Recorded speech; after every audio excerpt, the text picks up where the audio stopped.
Bismillahirrahmanirrahim. Assalamualaikum. How are you all students? I hope all will be good. I am your physics instructor Afaq Ashraf. बच्चे last time हम लोगों ने chapter number 1 के कुछ questions को deal किया था, जिसमें हम लोगों ने मल्टीपल चॉइस क्वेश्चंस एमसीक्यूज और उसके साथ साथ हम लोगों ने थोड़े से थ्योरी के क्वेश्चंस किए थे। उन थ्योरीज के क्वेश्चंस के बाद हम लोगों ने कुछ बेसिस और कुछ दूसरी क्वांटिटीज के जो बेसिक यूनिट्स थे उनको हम लोगों ने वहां पर राइट किया था। आज जो मैं आप लोगों के पास लेकर आया हूं वो है question number C. Question number C के जो बकाया पार्ट्स थे वो मैंने आप लोगों के सामने यहाँ पर लिख दिए हैं।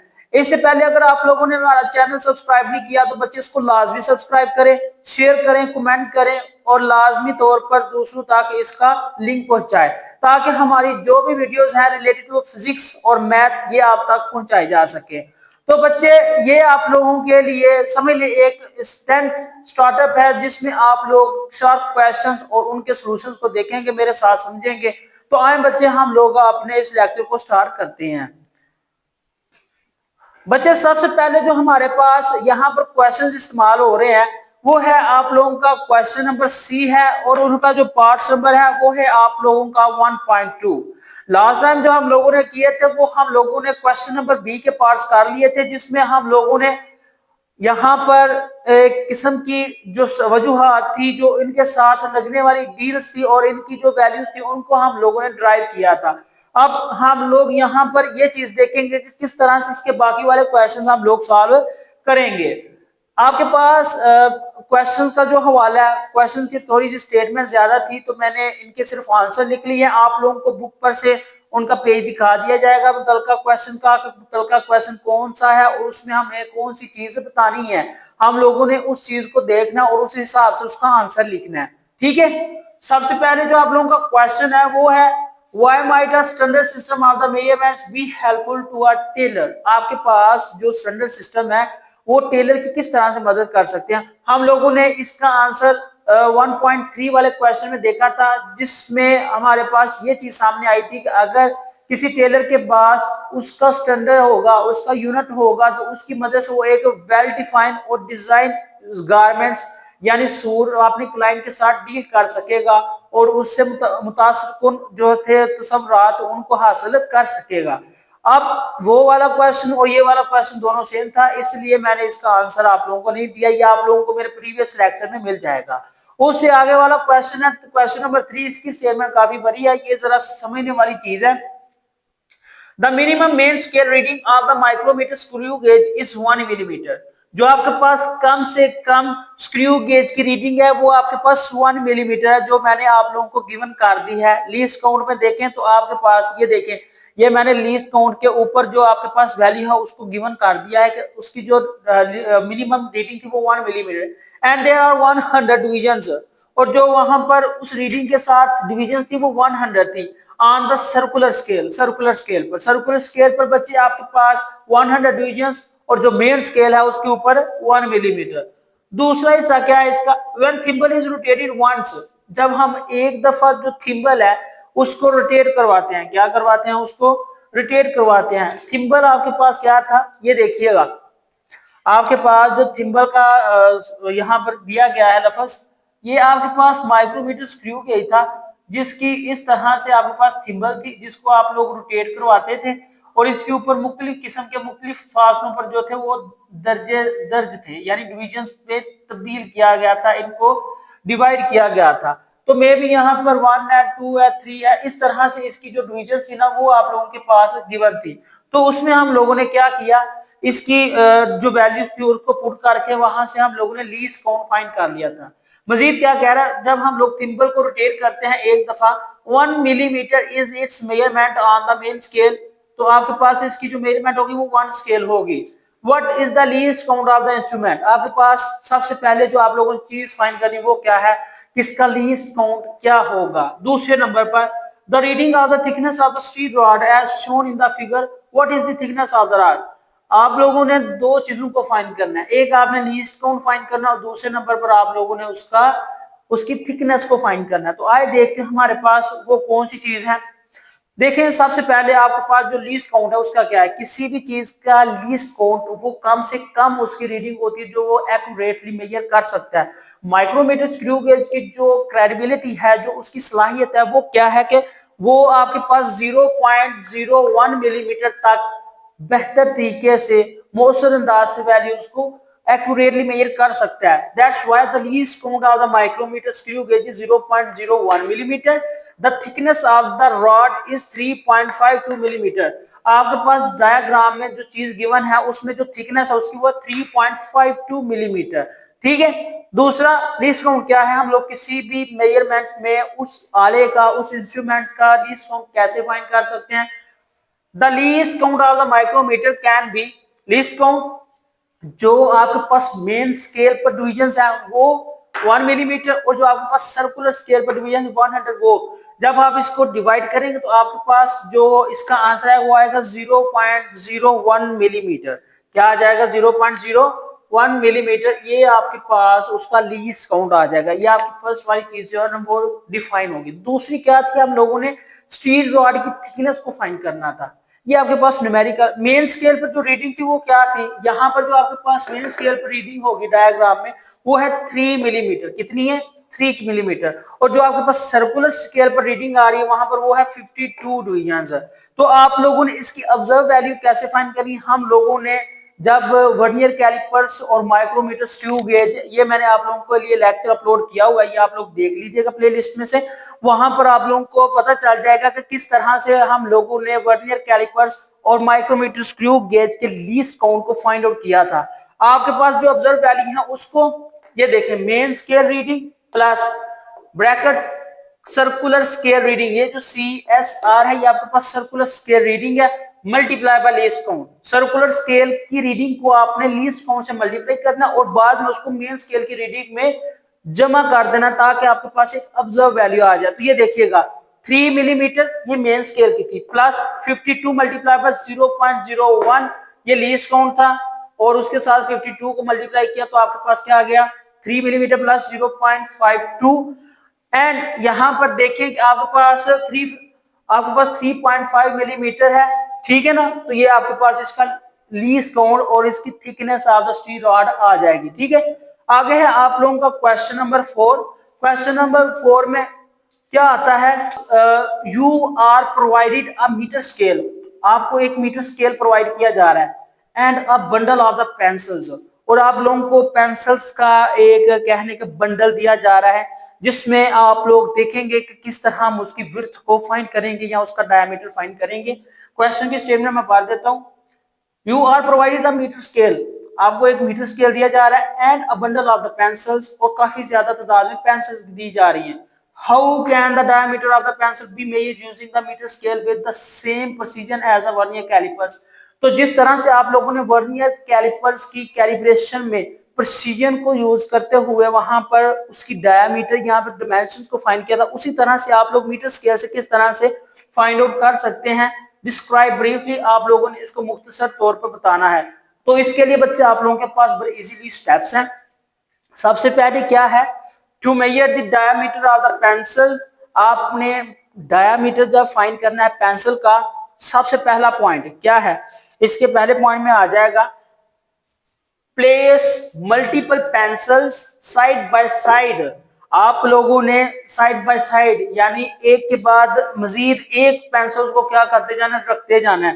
That they are tightly packed, इस तरह से उसको रखना है ताकि वो क्या हो जाए, टाइटली पैक्ड हो जाए, यानी कि एक बंडल की शक्ल इस तरह से। ये देखें फॉर एग्जाम्पल इस तरह से आपके पास पेंसिल, इसको साइड बाय साइड आप लोगों ने रखते जाना है। इस तरह से रखना कि जब हम इसको कंबाइन करें तो ये एक बंडल की शक्ल इख्तियार कर ले और टाइटली बाउंड हो जाए। दूसरा स्टेप क्या है, measure the total width of the pencil. अब आपके पास जब उसको आपने टाइटली बाउंड कर दिया है तो वहां पर जो इसकी विड्थ बनेगी उसको आप लोगों ने मेजर कर लेना है। थर्ड स्टेप क्या है, divide the total width by total number of pencils. आपने जो उसकी टोटल विड्थ आई है, जितनी वहां पर पेंसिल्स हैं उनके साथ उसको तकसीम कर देना, यानी एक एवरेज वैल्यू आपने फाइंड करनी है। एवरेज कैसे फाइंड करते हैं बच्चे, आपके पास for example let's suppose that आपके पास तीन क्वांटिटीज हैं। कितनी है? तीन क्वांटिटीज है। पहले 1 + 2 + 3, इस तरह से तीन क्वांटिटीज हैं।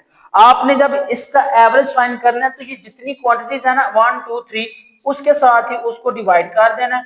जो आंसर आएगा वो बच्चे आपका इसका हतमी आंसर होगा और वो इसकी एवरेज वैल्यू कहलाएगी। क्या कहलाएगी? Average value. ये ऊपर 6 आ जाएगा, ठीक है, 6/3, और ये आंसर आ गया 2। इस तरह से जितनी वैल्यूज होंगी उतनी वैल्यूज के साथ हमने उसको डिवाइड कर देना। तीन वैल्यूज हैं तो हमने 3 से डिवाइड करना, दो वैल्यूज हैं तो हमने उसको दो वैल्यू से डिवाइड करना है, और इस तरह हमारे पास क्या है? एवरेज डायमीटर आ जाएगा। Divide the total width by total number of the pencils to obtain the average distance और डायमीटर ऑफ द पेंसिल्स। उसकी वजह से हमारे पास क्या हो जाएगा? एवरेज डायमीटर हासिल हो जाएगा। फिर क्या है? This method increase the accuracy by minimise the error associated with the metre scale's least count. इस तरह से क्या होगा? इस मेथड से हमारे पास जो उसकी एक्यूरेसी होगी उसकी लिमिटेशन ज्यादा हो जाएगी, और उसमें जो आने वाले एरर्स हैं, minimise the error associated with the metre scale's least count. जो मीटर स्केल के लीस्ट काउंट के क्या कहते हैं हमारे पास एरर्स हैं, उनके खदशात कम हो जाएंगे इस तरह से रीडिंग करने से। ये था बच्चे आप लोगों का क्वेश्चन नंबर 4। क्वेश्चन नंबर 5 देखें। क्वेश्चन नंबर 5 में आपके पास the end of the metre scale is worn out. आपके पास जो end of the metre scale है वो वर्न आउट, यानी कि आप लोगों के पास एक उसकी वैल्यू आ जाएगी। Where will you place a pencil to find the length. आप लोग क्या करेंगे? आपने लेंथ फाइंड करनी, तो आप लोग उसकी लेंथ को कैसे फाइंड आउट करेंगे वो देखते हैं हम लोग। इसका आंसर है to measure the length with the help of the worn out scale. Worn out scale ये किस्म का कह लें कि आपके पास पैमाइशी आला है, जिसकी मदद से हम लोग उसका क्या करेंगे? उसकी वैल्यू को फाइंड करेंगे और उसको हम लोग यहाँ पर दर्ज करेंगे। Help of the worn out scale. Worn out scale की मदद से हमने क्या किया? उसकी लेंथ को मेजर किया है। Place the pencil non readable mark on the scale. आपने क्या करना है? पेंसिल को उस जगह पर या उस लाइन पर रखना है जहां पर जो उसकी वैल्यू है वो नॉनेबल है। फॉर एग्जांपल, आपने जिस पेंसिल की रीडिंग मालूम करनी है या मार्किंग मालूम करनी है, वहां पर जो उसकी रीडिंग वो 10 सेंटीमीटर है, ठीक है। ये आप लोगों ने एक्सपेरिमेंटली कह दिया। दूसरे नंबर पर क्या है? Mark then align the object with pencil. आप लोगों ने बिल्कुल उसका लाइन, ये देखें, बिल्कुल अलाइन। क्या करना है? बिल्कुल अलाइन। इसकी चारों साइडों से देखें तो ये आपके पास लाइन है, यहां से भी आपके पास लाइन आ जाएगा, ठीक है, यहां पर भी आपके पास अलाइन आ जाएगा, यानी एक अलाइन एंगल, बिल्कुल स्ट्रेट लाइन एंगल में वहां पर आपके पास ऑब्जेक्ट की लेंथ आ जाएगी। और यहाँ पर ऑब्जेक्ट क्या है? पेंसिल। ऑब्जेक्ट में भी आपके पास वो बॉर्न आउट स्केल है वो है, और साथ में क्या है? उसकी पेंसिल है। And read the measurement with the other and of the object. जब आपने फॉर एग्जांपल ये आपके पास मार्कर है, आपने इस मार्कर की लेंथ को फाइंड करना है यानी मीटर स्केल की मदद से। फिर क्या होगा कि जब आपने इसकी स्केल की मदद से इसको करना है, मेजर करना है, तो ये आपने इसके दूसरे एंड पर बिल्कुल अलाइन लाइन में देखना है कि इसकी रीडिंग कहां तक टच हो रही है और हम इसको एक्यूरेटली कहां तक मेजर कर सकते हैं। आपने देखा यहाँ पर ये फॉर एग्जांपल 7 से लेकर 12 तक मान रही है इसकी मेजरमेंट, ठीक है। इसी तरह से यहाँ पर भी आपके पास जो पेंसिल की मेजरमेंट बनेगी वो भी यहाँ पर इसकी एंड अलाइन से मालूम होगी। Now subtract initial mark from the final reading to determine the actual length of the object। आपने क्या करना है? जो इसकी फाइनल मार्किंग है उसमें से जो इसकी इनिशियल मार्किंग है उसको आप लोगों ने माइनस कर देना। लेट्स सपोज दैट जो आपके पास इनिशियल मार्किंग थी वो थी 10 सेंटीमीटर और जो इसकी फाइनल मार्किंग आई है वो है 55 सेंटीमीटर।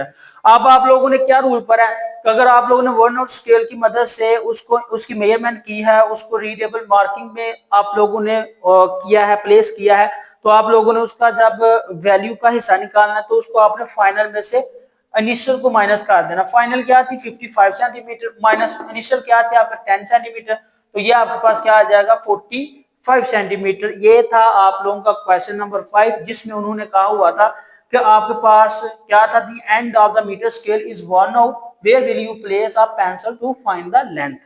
ठीक है बच्चे। क्वेश्चन नंबर 6 है आप लोगों का, why is better to place the object close to the metre scale.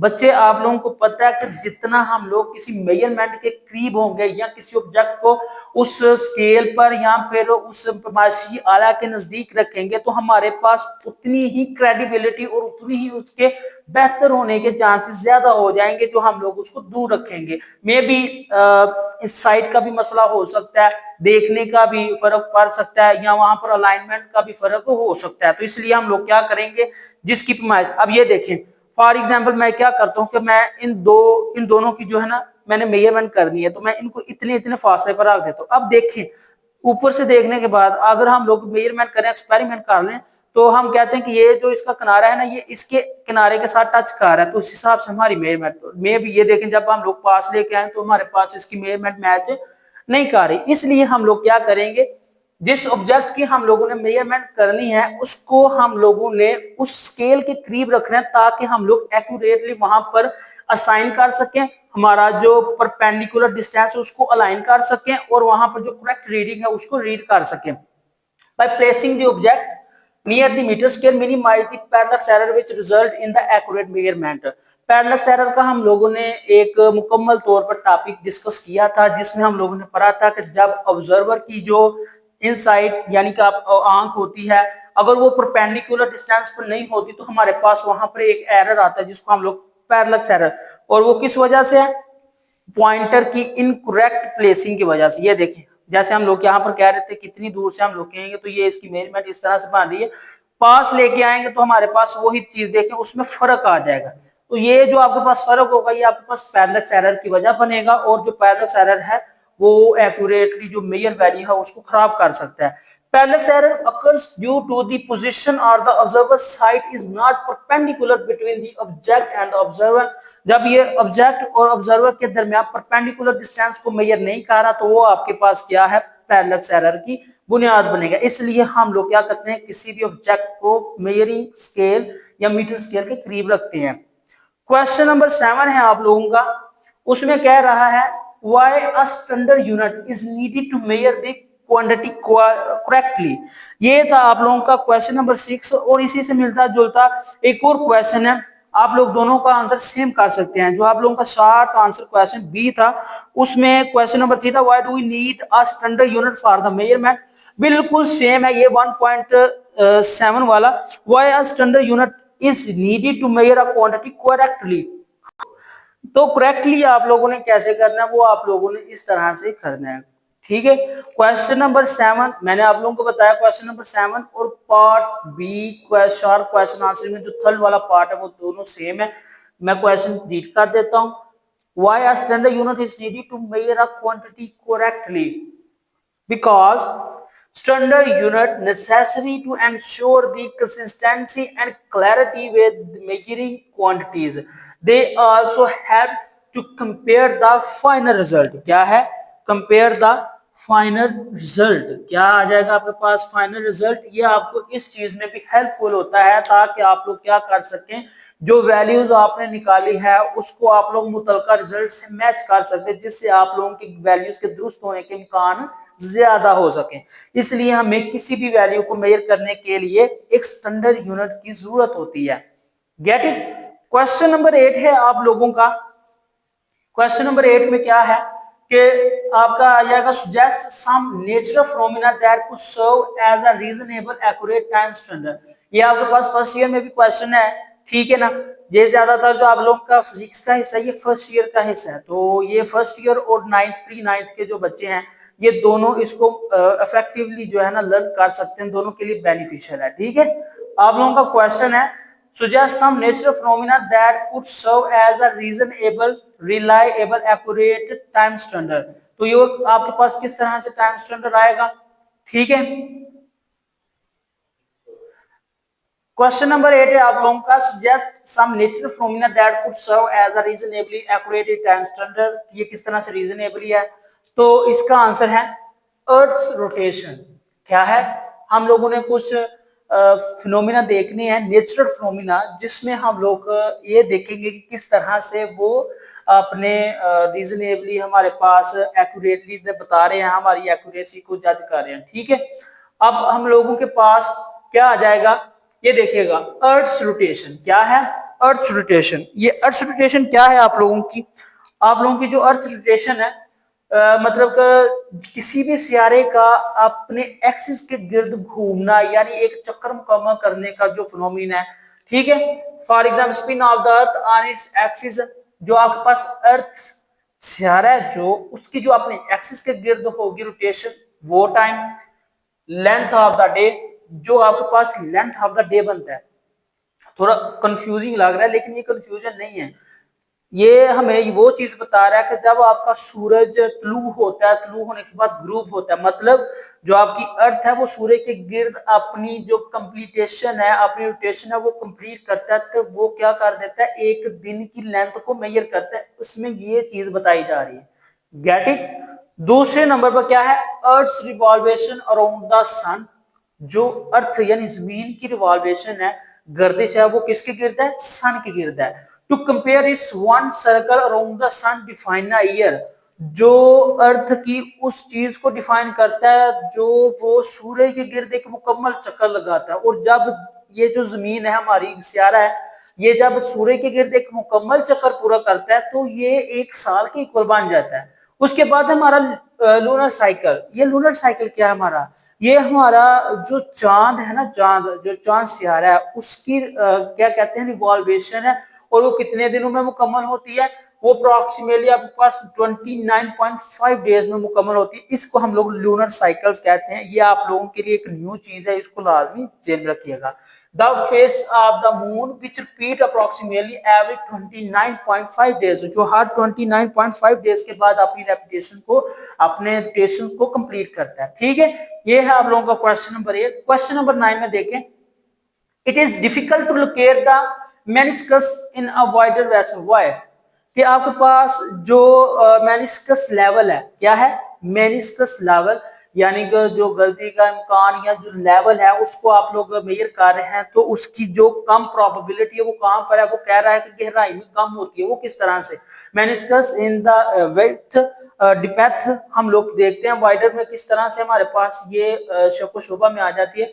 It is difficult to locate the meniscus in a wider vessel because the curvature of the meniscus is less pronounced in a wider tube। जो आपके पास wider tube है उसमें जो meniscus level है वो क्या है, वो कम प्रोनाउंस्ड होता है। क्या है, कम प्रोनाउंस्ड, मतलब वहां पर दिखाई और वहां पर जो एंगल है वो उस तरह से नहीं बन पाते जिस तरह से वो एक ऊपर वाली जगह में बनते हैं। द वाइडर द वेसल, जितनी बड़ी वेसल होगी the smaller the effect of the surface tension, तो आपके पास जो सरफेस टेंशन का इफेक्ट होगा वो उतना ही कम होगा relative to the volume of the liquid resulting in the flatter meniscus. जो आपके पास फ्लैट सरफेस के ऊपर उस चीज का, ये देखें, जो आपके पास फ्लैट सरफेस के ऊपर जो इस चीज का लेवल बनेगा, उस लेवल की वजह से जो हम लोग लिक्विड का वॉल्यूम फाइंड करेंगे, में भी जो उसकी वैल्यू होगी वो पहले से क्या होगी, कम होगी। क्या होगी, में भी कम भी हो सकती है, उसमें करेक्शन भी आ सकती है। तो इसलिए हम लोग कहेंगे कि ये वाकई ही एक मुश्किल काम है कि वाइडर वेसल्स में मेनिस्कस लेवल को फाइंड आउट करना, उसको डील करना। लास्ट वाला जो क्वेश्चन है आप लोगों का 1.10, which instruments can be used to measure internal diameter of the test tube। Internal diameter को, टेस्ट ट्यूब को हम लोगों ने जब उसका डायमीटर फाइंड करना तो कौन सा हम लोग वाला इस्तेमाल करेंगे। क्वेश्चन की स्टेटमेंट को समझना, उसके बाद आप लोगों ने आंसर देना है। Which instruments can be used to measure internal diameter of the test tube, depth of the beaker। Internal diameter of the test tube कैसे फाइंड करेंगे? लास्ट टाइम हमारे प्रीवियस जो लेक्चर्स थे उसमें हमारे पास एक टर्म थी वर्नियर कैलिपर्स। वर्नियर कैलिपर्स में ये खसूसियत थी कि वो आपके पास इंटरनल किसी चीज का अंदरूनी डायमीटर फाइंड कर सकता था, वो अपने इंटरनल जॉस की मदद से, जबरों की मदद से वो उसका इंटरनल डायमीटर फाइंड कर सकता था। दूसरी जो चीज है कि बीकर का जो आपके पास डेप्थ है यानी गहराई है, उसको कैसे फाइंड करेंगे। तो हम लोगों ने ये चीज भी देखी थी कि वर्नियर कैलिपर्स के पास एक क्या कहते हैं हमारे, वो होती है डेप्थ गेज होती है जो गहराई को मालूम करने के लिए इस्तेमाल। तो इसका मतलब जो हमारे पास वर्नियर कैलिपर है, it is the best way to find और to determine the value of the internal diameter and find out the depth of the beaker. ठीक है, तो ये था बच्चे आपका आज का एक्सरसाइज का सॉल्यूशन, जिसमें हम लोगों ने मुख्तलिफ क्वेश्चंस और उनसे होने वाली डीलिंग के बारे में पढ़ा। मुझे उम्मीद है आप लोगों को इसकी समझ आ गई होगी, आप लोगों ने वीडियो को पूरा देखा होगा। आई होप आप लोगों को अंडरस्टैंडिंग हो गई होगी। इसके अलावा भी अगर आप लोगों को कोई क्वेश्चन होगा तो आप लोगों ने लाजमी कमेंट करना है ताकि हम उसका जवाब दे सकें। इसके अलावा जितने भी क्वेश्चंस आप लोगों को नहीं वो आप लोगों को लेक्चर्स में मिल जाएंगे, वीडियोस की शक्ल में आप लोगों ने देख लेने हैं। मजीद इंफॉर्मेशन के लिए आप लोगों ने आफाक टीचिंग जोन वाले चैनल को लाजमी सब्सक्राइब, शेयर, लाइक, कमेंट करना है और अपने दोस्तों तक पहुंचाना है। इंशाअल्लाह अब जो इसके लॉन्ग क्वेश्चन है वो तो आप लोगों को लेक्चर्स में मिल जाएंगे। हमारा जो नेक्स्ट चैप्टर है वो हम लोग वो ऑन करेंगे। तब तक के लिए मुझे दें इजाजत। अल्लाह हाफिज।